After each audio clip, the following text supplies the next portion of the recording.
전라남도가 지난 2023년 5월 발표한 전남 서남권 SOC 신프로젝트.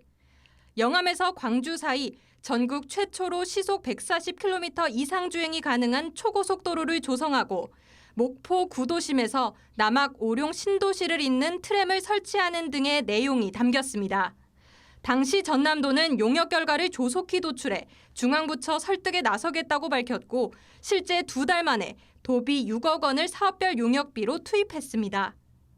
전국 어디에도 없는 신개념 아우토반 고속도로망을 구축하고 버스를 대체할 새로운 형태의 대중교통수단인 트램 도입을 추진해 나가겠습니다.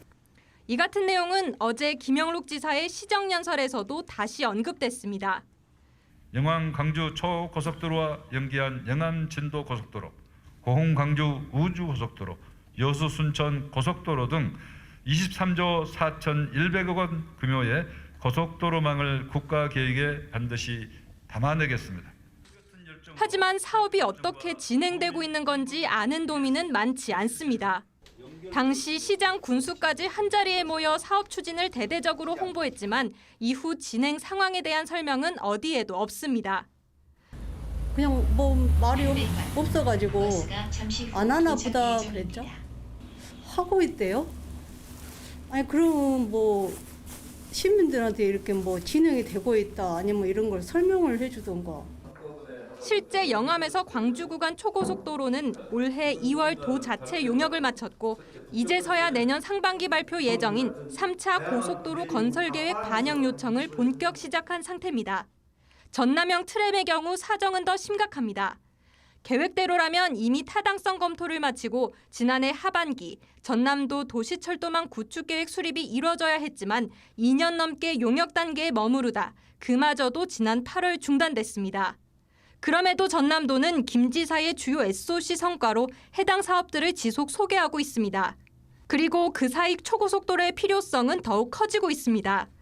오픈AI와 SK의 전남 데이터센터 구축, 국가 AI 컴퓨팅 센터 유치 등으로 광역교통망 구축이 필수로 떠올랐기 때문입니다. 또 풍력 발전 단지도 만들어질 텐데 이런 것들이 이제 각각 떨어뜨려 놓으면 별로 효과가 없습니다. 그럴 때 이제 이런 테스트할 수 있는 테스트 베드들 그리고 또 광주와 전남이 거리상으로 가까워지면서 각각 장점들이 있거든요. 전남도는 트램은 내년 상반기 제5차 국가철도망 구축계획 고시 상황을 지켜본 뒤 재추진하겠다는 계획. 또 초고속도로의 경우 국토부 역시 관련 용역이 진행 중인 만큼 상황을 지켜보며 반영 가능성을 높이겠다는 방침입니다. 국토부가 지자체 우선순위 등을 고려하겠다는 원론적 입장만을 고수하고 있는 가운데 국가 SOC 계획 수립까지 남은 골든타임을 놓치지 않기 위한 전남도의 적극적 대응이 어느 때보다 중요해졌습니다. MBC 뉴스 서희령입니다.